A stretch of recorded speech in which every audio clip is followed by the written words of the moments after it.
Welcome back. We are joined again by Colonel Douglas Macgregor, a decorated combat veteran and author and former advisor to the U.S. Secretary of Defense. Thank you for coming back on the program. I see now that Trump and Netanyahu has met in the White House. Trump appears to have expressed some concerns about the impacts on energy markets and the global economy of the Iran war, while Netanyahu appears to be pushing the idea that it's unlikely that a deal can be made with Iran. So what is necessary is more pressure through, well, economic pressure, but also military strikes. I was wondering, is there anything to be made of this meeting? Did it have any significance, or was this essentially the path we're still on? Well, what we're hearing in terms of comments are what we refer to in English as boilerplate comments. We're not hearing anything that is particularly informative. I would say that we could reach sort of two or three conclusions. The first, unfortunately, is that Trump has once again decided not to decide anything when it comes to Ukraine. He listened to Zelensky. Obviously, he was told by his handlers that he should. He did.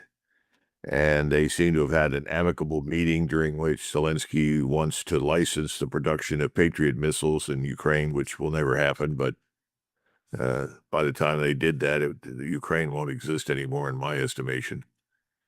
And Trump indulged all of that nonsense and sort of waved goodbye. He's not going to stop the Congress from wasting money and time on Ukraine.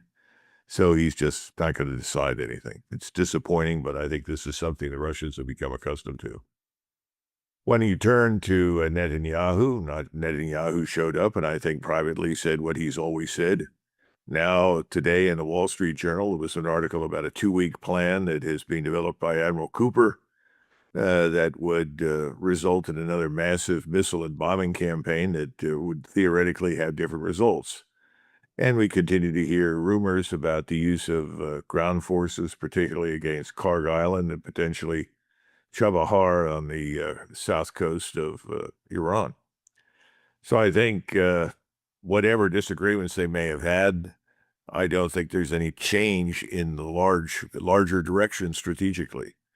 And I have this sinking feeling that we are going to be attacking very shortly in a big way. Well, some of these attacks, though, it appears that the escalation control is not quite there. You've seen the attacks on Iraq.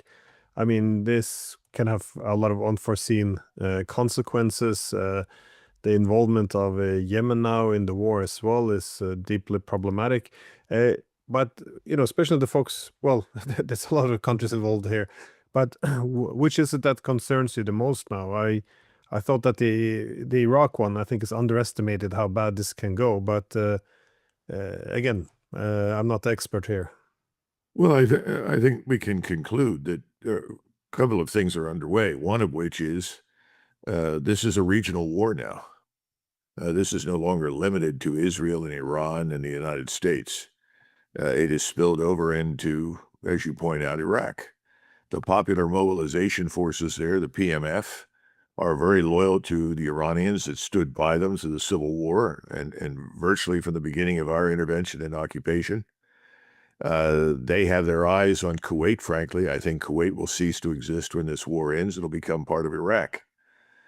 I also think that this war is spreading even to places that we're not paying attention to. There was a refinery in Egypt that was badly damaged by an unmanned system.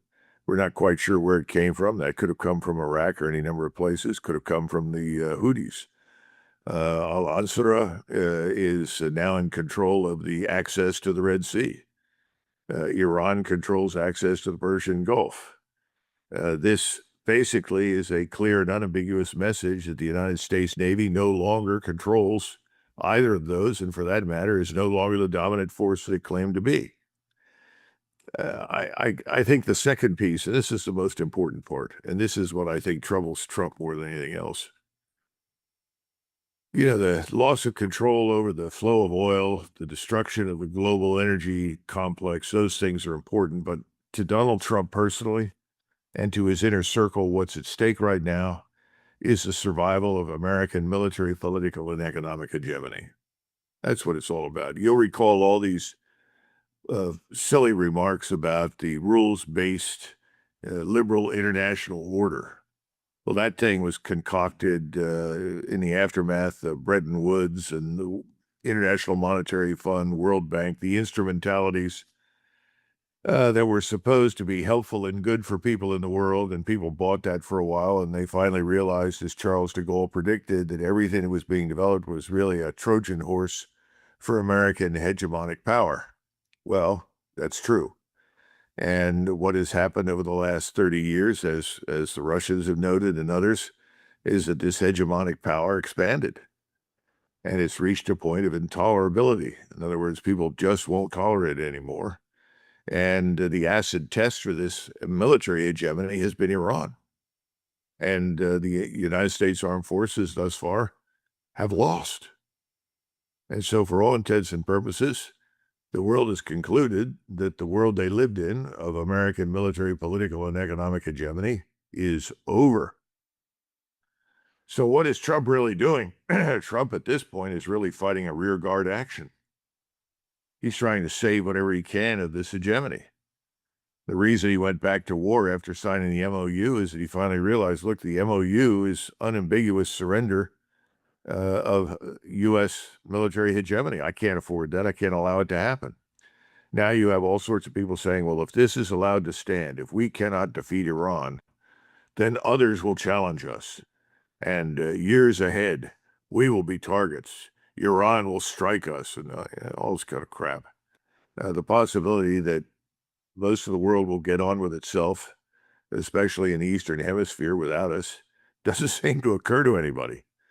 We are now continuing to weaponize our economy, our financial system, sanctions upon sanctions directed at China, sanctions upon sanctions directed at Iran or directed at Russia, anybody that we don't like who challenges us.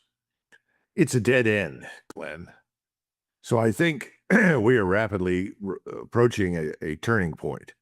Now, whether it's a turning point or we're just reaching entropy, I don't know. But if you look at the Russians right now, contrary to what people are saying in the West, they are advancing. And the Russian military is stronger today than at any time since the 1980s. More and more forces are being mobilized, trained, and equipped. And the Russian forces are now effectively blockading Odessa and Mykolaiv ports, shutting that off, turning what remains of Ukraine into a landlocked area. And Kiev is justifiably concerned that these so-called fortress cities are going to fall shortly. And that effectively opens the path to Dnipro, Kharkov, and Kiev.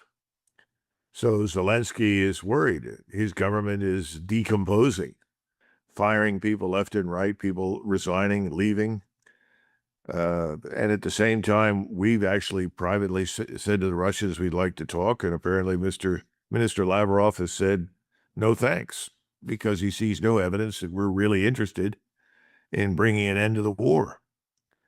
Then you turn to Israel. Israel is very happy that we abandoned the June Memorandum of Understanding. They simply want to keep the war going as long as possible, because theirs is a war to the finish. They're in an existential war in their judgment, and they're correct right now. They've turned it into an existential war for Israel. Either they can exterminate and annihilate their enemies all over the region or not. They have complete control of us for the moment, and so they're confident that that can still be achieved.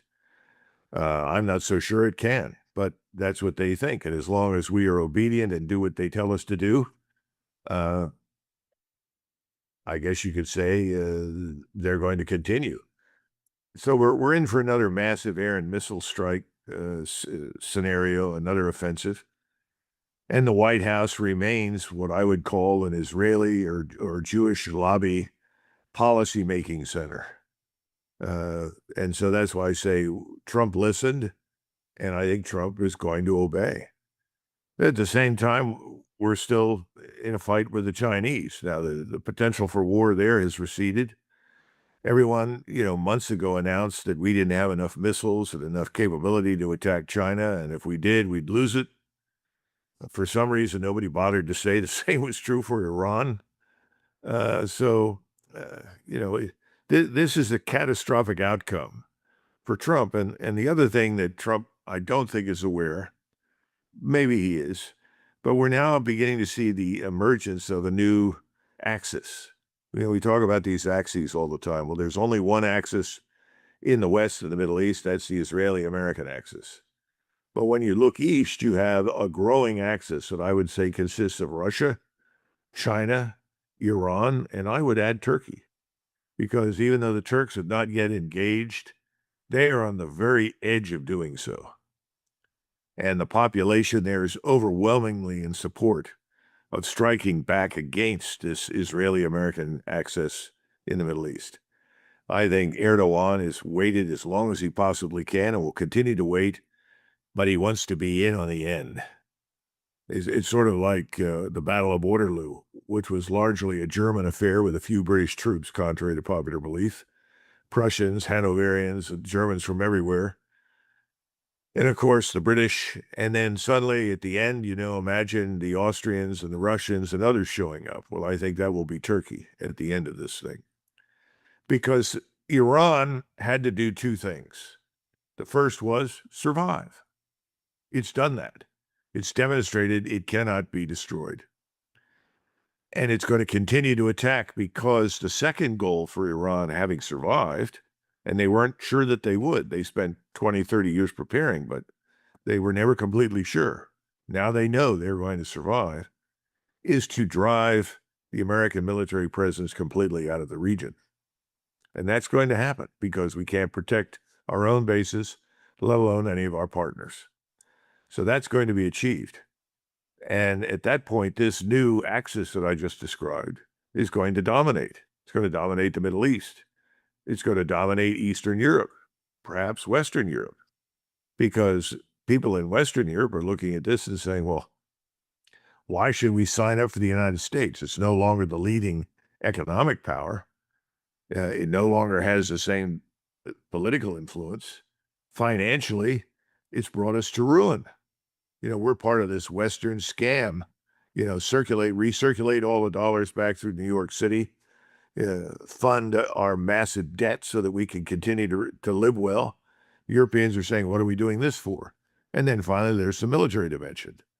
Europeans are beginning to question their governments because they're unsure about this Russian threat. And they should be unsure about it because it's not real, as we know. But I guess the possibility that you could end up in a nuclear confrontation with China, Pakistan, and Russia, let alone a confrontation that would also include Turkey and Iran, these things don't seem to really enter into discussion in the White House.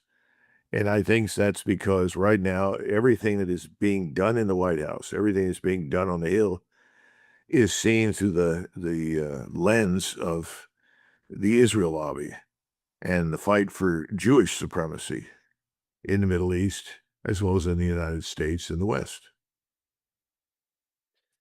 Yeah, no, definitely that's the impression you got from the meeting as well with Trump and Netanyahu, because everything kind of was framed a bit around how it benefits Israel. For one, Netanyahu apparently showed a map to a map to Trump, complaining that Turkey controls 50 times more territory in Syria than Israel, and well, essentially this is not fair.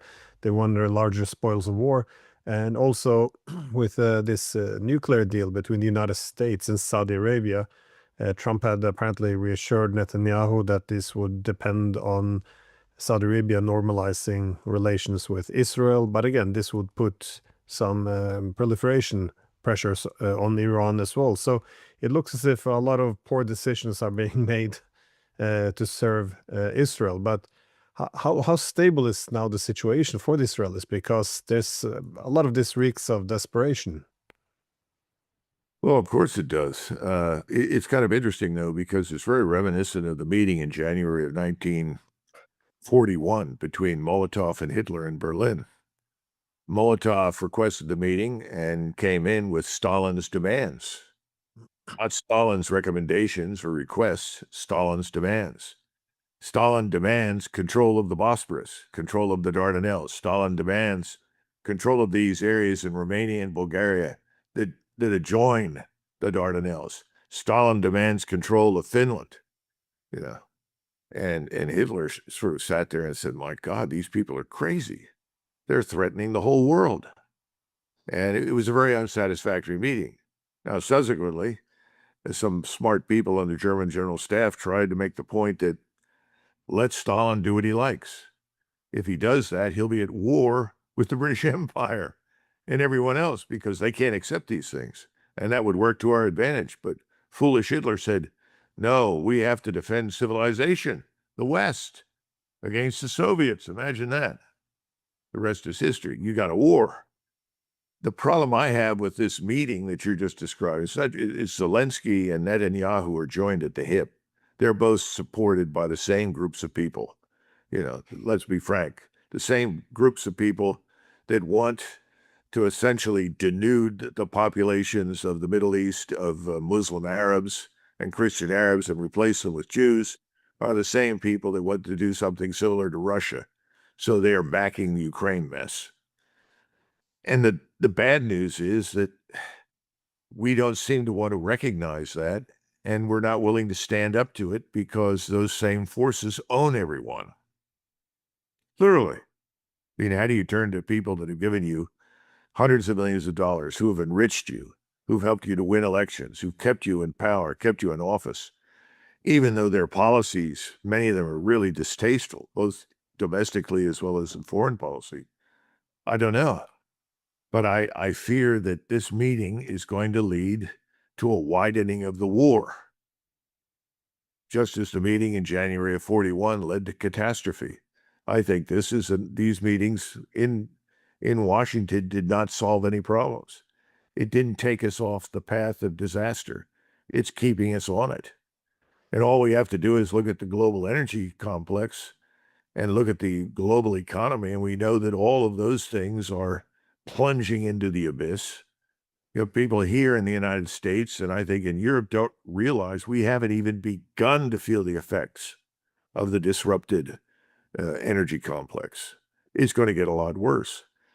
I look at the situation in Germany. VW is essentially committing Harry-Kari. It's on a suicidal path. I don't know how the German government can survive. This is a bad situation. And instead of leading us out of it, which is what Washington under Trump was supposed to do, we're marching right into it. So I don't, it's not so much that Trump is making any decisions. It's his failure to make the right decisions and extending these policies that will bring disaster to us and to Europe and to the Middle East. Well, on that topic, though, the energy crisis, again, this is something that Trump brought up in his meeting with Netanyahu, but he also cited the concern about energy and global economy as the reason why he signed the MOU, which he then walked away from, well, pretty much as he signed it. But now, of course, the issue of Hormuz has not been solved. It's not going to be solved, it seems. We can add the Red Sea on top of this just to make it even more complicated. And we see these Saudi energy facilities being struck. And, well, you can add a lot of other crises on top of there. But energy prices don't seem to reflect the dire realities that you speak of. Again, I'm not contesting what you're saying. I'm just trying to make sense of how to understand the energy price, because it doesn't really make much sense. We can watch on TV the energy fields in Saudi Arabia burning at the same time. The oil prices are dropping. I'm just wondering, how do you make sense of this? Well, there's a yawning gap between reality and fantasy in Wall Street. Wall Street is accustomed to manipulation. Remember, everything is financialized for Wall Street. You don't have people in Wall Street who've ever been to drilling rigs. You don't have people in Wall Street who have visited any refineries. If you ask one of them, how many refineries do we have today? How many refineries did we have 30 years ago? They have no idea. They don't see a problem. And the White House, thanks to the leadership of Trump and his inner circle of advisors, has been very effective at manipulating oil prices.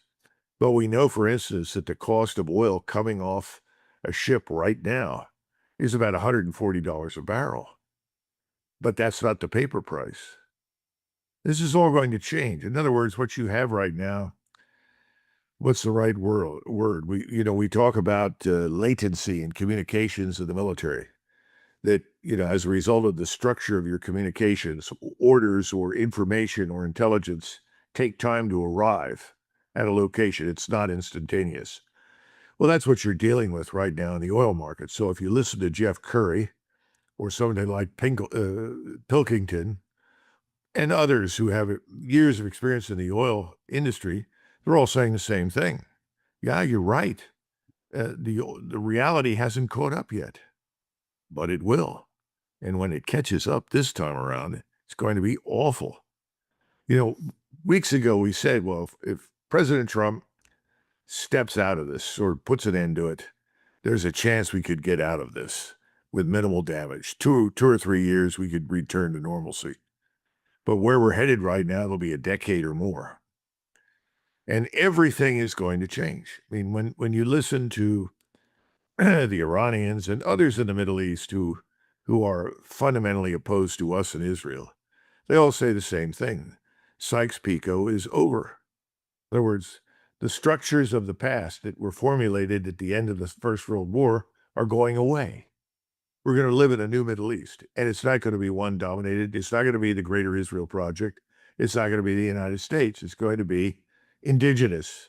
And the two great powers that are going to shape these things and decide these things are not the United States and Israel. They're primarily Iranians and Turks because they live there, but also Chinese and Russians, the Chinese especially, because they're the only country in the world that can help rebuild anything. We're broke. We're on the edge of a total financial meltdown. It's like a lot of things. You and I stand at the railroad crossing and we look out and we say, see, look over there. The train is coming. The locomotive is coming. And everybody says, oh, yeah, you've been saying that for the last 6 hours. It hasn't gotten here yet. Yeah, but we can see it now. It's visible. It's coming. Yeah, right. Fine. Yeah, wake me when it arrives. Well, it's going to arrive, Glenn. So, you can replay this at some point in the future. And the people that all said, oh, I'm crazy, Curry's crazy, all these other experts are crazy, all these other military analysts are crazy, replay it. And everybody will reel in shock. Well, why didn't we do something? That will be the question. Well, the man who has to do something is named Donald Trump. And it's not a question of what he's doing. It's a question of what he's failing to do. He's just decided not to decide. And that's why you get this vacillation every other day. I'm going to destroy them. I'll hit every bridge. Okay. What difference does that make? What are you going to do? Destroy every hospital? What's your plan? What targets are going to be so important? Are you going to, we're going to seize Carg Island. Oh, that'll be good. Great. Yeah. What are all those soldiers on Carg Island going to do as they sit under constant bombardment from the Iranians? It'll be an exercise in suicide and certain death. Okay, well, then we'll destroy Carg Island. Okay, now what? There's no sense of this whole thing makes no sense. And the intelligent thing to do is to stop it. There's not going to be a public surrender by us or by Iran. He's just going to have to disengage, and he will. He'll disengage, but not until the 11th hour and not until it's too late, and only when the economy here at home is awful and is really profoundly affecting everyone in Washington. That's coming. It's absolutely certainly coming.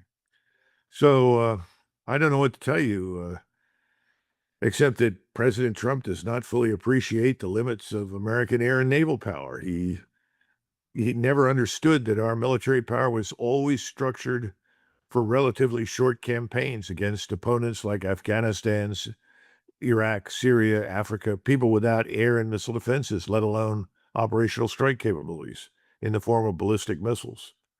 So, in addition, we have to operate at a very long logistical support system, and that's very fragile. And that's one of the reasons we're in a pause right now. So this is not a new problem. We've been dealing with this, contrary to popular belief, since the Bush administration in 2001.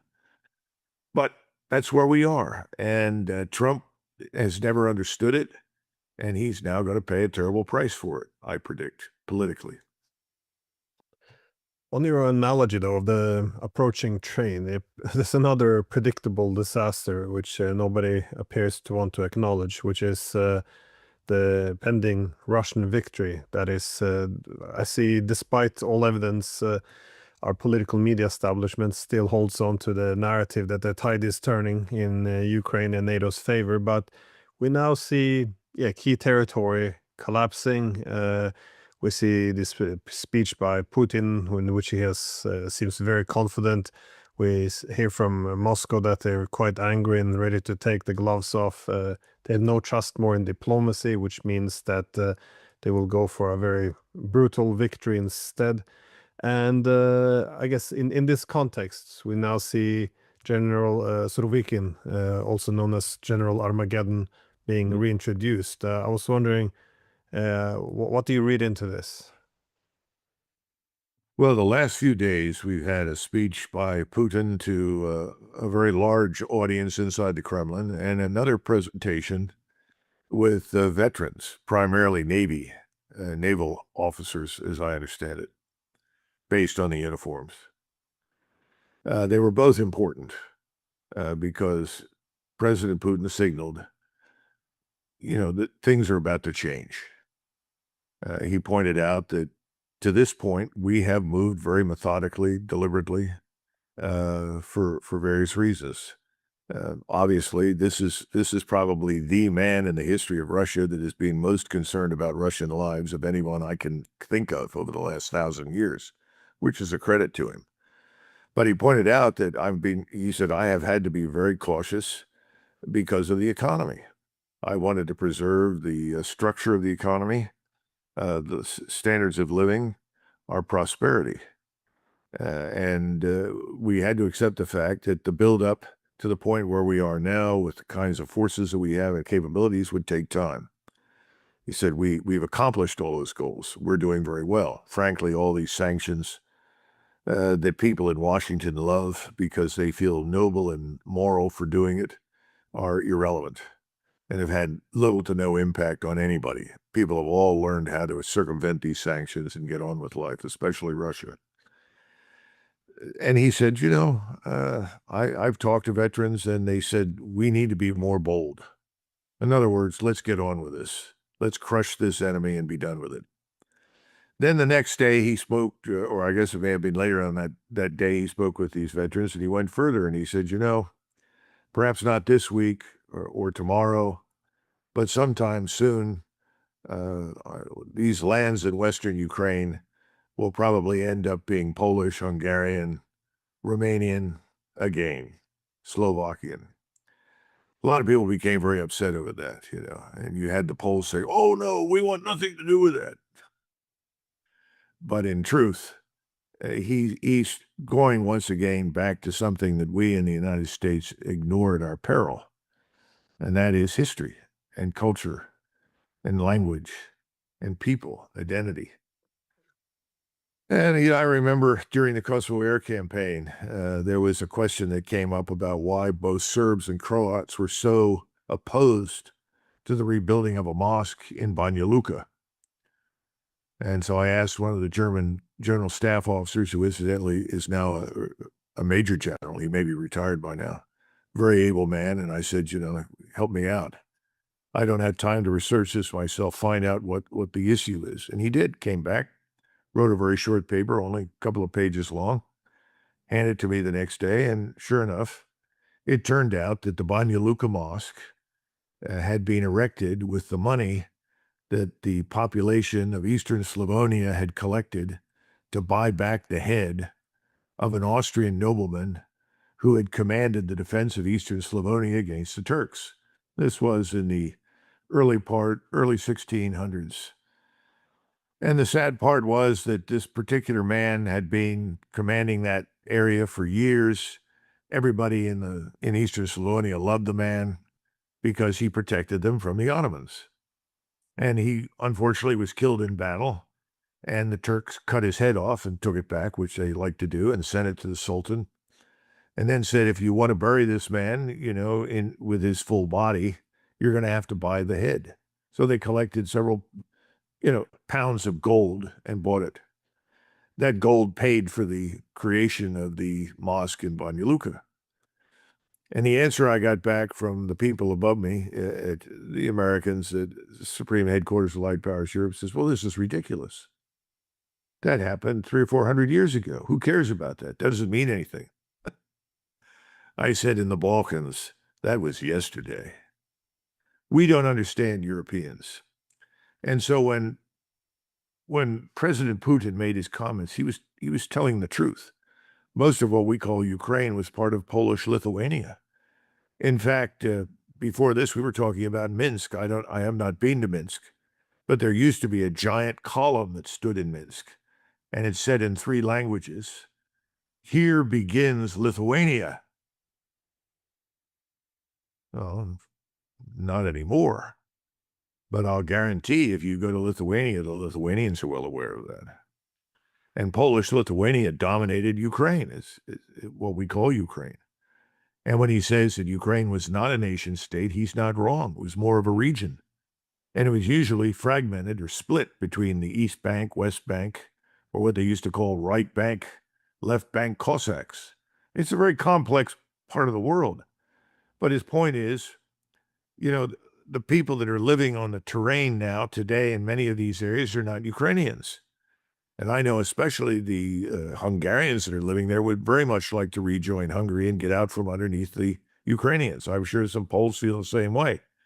I'm not advocating the systematic dismantlement of Ukraine, though I think at some point it's probably going to happen because it's happened before. And what we don't understand in the United States is this is how you create peace. This is how you create solutions. You make these decisions. We made a series of bad decisions at the end of World War II. We left too much of it to Stalin, and he created a monster. And by the way, Putin effectively said that. He created this construct called Ukraine. Why? Because it's false. It's not real. It's not historically accurate. And a friend of mine was just telling me, who came back recently from Europe, that I guess there was a demonstration put on somewhere by Ukrainians. They ran into one of the towns. I think it may be Konstantinovka. I don't speak the language, so I may have pronounced that wrong. And they put up some Ukrainian flags and took pictures. So they could send this to the media and say, well, the town really isn't in Russian hands. So the Russians showed up. They all stopped and surrendered. And the Russians said, what are you doing? He said, well, we were told to come over and do this. So we did it. He said, well, what do you want to do? He said, well, what we really want to do is surrender. And so they surrendered to the Russians, and they pointed out the Russians treated them very well. And they all said, look, we're all sick of this war. This needs to end. We need to stop killing each other. I think that sentiment is very strong, but it doesn't reach the White House. It doesn't reach Paris. It doesn't reach Berlin. It doesn't reach London. It needs to, but it doesn't. And the media are complicit with the governments. And the governments are in the hands of these globalists. And these are the same people driving the wars in both locations. And by the way, they're also behind what is effectively economic warfare against China. So I don't have an easy answer, but I think it's all going to collapse because we're broke. Yeah, I always thought that a peace would have to be, well, because the Europeans have essentially, the boycotting diplomacy. So I always thought that a peace in Ukraine would have to be established between Moscow and the US, but it's just there's nothing. There's no losses for the NATO countries though, so there's not that much motivation for ending this. I mean, if the Ukrainians kill one Russian, the Russian kill 5 Ukrainians, there's a 0 loss for NATO. So it's not that pressure to put an end to this. I'm just thinking but at the same time, there's no willingness in Kiev under Zelensky either to find some kind of a deal. I know that once the Russians went in, in 2022, within the first few days, Zelensky had agreed to meet with the Russians to discuss neutrality. He had made his points that we also perhaps need a deal that recognizes Russian security interests, things which would be unthinkable to discuss today. But today, I don't think it's possible for Zelensky to discuss these things. But it only leaves military victory left on the table, it seems, which is very depressing. Yeah, I don't know. I still think if anyone would have told me 20 years ago that Ukrainians and Russians would be killing each other in the hundreds of thousands, it would be very hard to believe this. Um, but if we take a step back, you mentioned before that Sykes-Picot is over. That will be a new Middle East. How do you look at it in terms of Europe, though? Because how will as this is over, we see now Russia, it's not over yet, but we will see Russia, China play a very different role. The Europeans and Americans will probably be a bit more fragmented. At least the political West won't look like it did in the past. How do you see essentially the world being shaped by these wars? I think we and the Europeans are going to have to turn inward and focus on all of the terrible problems that we have created for ourselves inside our own societies. And I know that very few people look at things from that standpoint. Nobody likes to say we are the authors of our own destruction, but we're all going to have to look at the policies of the past 30, 40 years that have brought us to this point in time. The Europeans are going to have to deal with all these vast numbers of unwanted migrants, people that came in starting in 2015 that the Europeans were never asked about. They were never consulted. There was no plebiscite. Now they're stuck. And it gets worse with each passing day. We now have demonstrations in Spain over a recent decision to admit more people that the Spaniards do not want in their country. I think this is going to have to be addressed. And we have a similar problem in the United States. Millions have streamed into our country under Biden and under some of his predecessors, but certainly what happened under Biden was unprecedented. Those things have to be dealt with, and those pose existential questions for us and our societies. What do we want? I mean, somebody talked to me the other day, said, Doug, the problem is we have tried to get Americans to focus on all of these unnecessary wars and interventions overseas for many years by identifying whatever we were doing with human rights and democracy. He said, you and I know that's all nonsense. I said, of course. He said, Americans are beginning to figure it out. They now know that they were essentially deceived, lied to. I think Europeans are going to reach the same conclusion, and I think you'll see something in the West on the scale of the revolutions of 1848. Now, those revolutions did not achieve their aims because at the time the governments were strong and they didn't have to make many compromises, and they could use the armed forces and the police against the people. This time around is going to be tougher. The governments are not strong, and I think that's another reason why the wars overseas receive so much attention. If they can create the perception of conflict and crisis, that keeps them in power, extends them in power. How long can you live in a country like Germany, which has been a leader in the world in scientific industrial terms and built, in my judgment, a very successful and fabulous society after World War II? You can't expect that to be destroyed and no one to do anything. But there's another aspect, and you sort of pointed to this earlier. Something given has no value. If you don't earn it, you don't appreciate it. The people that rebuilt Europe after World War II in Germany, they understood what they were doing. They appreciated the criticality of the task in front of them, and they were devoted to their country, and they rebuilt it. They've passed. They're gone in overwhelming numbers. The people that are there now are the beneficiaries in many respects of what was done, but they've also become the victims of dumb policies, destructive policies, some of which they voted for and some of which they did not. Now they have to deal with reality, but they didn't build it. They're just living in it. Now they know how important it is, how they must now fight for it if it is to survive. And I think that's true all over Scandinavia. I think it's true everywhere. It's true in the United States. My generation built nothing. It consumed. Well, the consumption is about to end. So the building has to begin. We're going to have to build something new because what we built in the past is no longer applicable to our needs today. That may be true in Europe as well. That's why I think these wars, these conflicts will end for reasons of finance and economics more than anything else. And I'm not demeaning or disparaging the achievements of the Iranians, for God's sakes, who had stood up successfully against an enormous military power. Nor am I disparaging the Russian military achievement. I'm simply saying that inside the West, the United States and the West, I think it's going to happen to some extent in Japan and Korea. Korea just shut down its stock market yesterday. That's just the beginning of emergencies that we're going to face in the future. You're going to see bank runs. You're going to see all the things that we've seen in the past and worse. But these things we'll have to deal with internally will suddenly make everything that's happening beyond our borders irrelevant.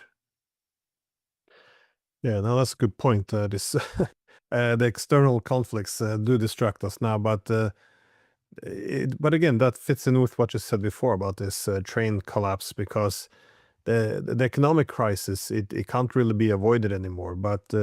And I think anyone taking a serious look at the economy, debt levels, energy problems, yeah, across the board, recognize that this is not sustainable. It's going to come to, it's going to crash. But as you said, the people don't seem to want to hear of it until the crisis is actually here. But do you see a timeline here, or how do you? Well, what indicators are you looking at in terms of when this crisis will hit?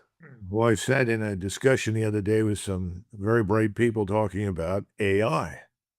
And they were talking, these are people involved in the technology, not people selling stock. And they were talking about the bubble that's about to burst. And they pointed out nobody seems to understand that AI consumes enormous energy. Where's the energy coming from? You know, and if you want to build, you have to have credit. You've got to be able to borrow. Well, cheap credit and cheap energy are inseparable. And those two things have been the foundation for our economic expansion on the North American continent, I would argue, for over 100 years. So where do we go when we don't have it? When energy isn't cheap and credit isn't cheap, everything stops. We have to start over.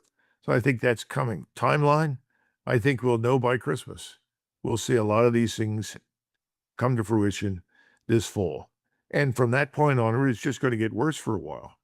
And people are going to vote in new prime ministers, new presidents, new governments, and they're not going to get anywhere because they don't know what they're doing. And suddenly there's going to be a demand for competence. Now, I don't know how you vote in Norway, what people look for, but in the United States, it's a popularity contest. Why'd you vote for Bill Clinton? Oh, I think he's a really nice guy. He understands. Well, why'd you vote for Donald Trump? Well, he says stuff I agree with. He just says it out loud. Why'd you vote for Obama? Well, he seemed like a nice guy, easygoing, somebody I could talk to. I mean, I could go on and on, all right? I sat with people that met with Hitler, and I said, what was it about the man? And everybody said the same thing. Oh, that was a man you could talk to. Okay, great. But at some point, competence is critical. You've got to have people that know what the hell they're doing. And you've got to have people that are going to enforce the law. Because one of the things that's relaxed across the Western world is law. We let people get away with all sorts of things that our ancestors 100 years ago would have hanged them for. So we got a long way to go. It's going to take us years to recover. But by this fall, it's going to be pretty obvious where we are. And there's no easy fix. You're not going to manipulate your way out of it. Look, the strategic petroleum reserves, they're drying up. There are people very upset with Trump. They're afraid that they're going to be dried up to the point where we can no longer use them. especially these underground salt mines. I don't know. I'm not in there. I don't have access to that information. But I hear these things all the time. We start talking about microcircuitry and the requirements for the microchips that we desperately need, not just for the military, to run our entire economy. Then you look at the power grids that we've neglected for years. We could go on and on. All of these things are suddenly going to become very, very important. And as I said, then nobody will care what happens overseas. People that talk about that will be shunned. And a lot of the people that have brought us to this point, who are responsible for the financial disaster, responsible for these pointless wars that have drained our treasuries, they're going to be held accountable. I was going to say, let's hope so. I think a key problem in Europe is how passive people are. That is, especially in places like Germany, where the collapse have already begun, and you simply have Merz going on TV saying, "Oh, well, this is the new normal," and there seems to be some acceptance of it. Well, the opposition is clearly taking over, but nonetheless, it's. I'm a bit surprised people haven't taken to the streets, to be honest. Anyways, thank you so much for your time and your insights, and yeah, let's hope for better days. Absolutely, Glenn.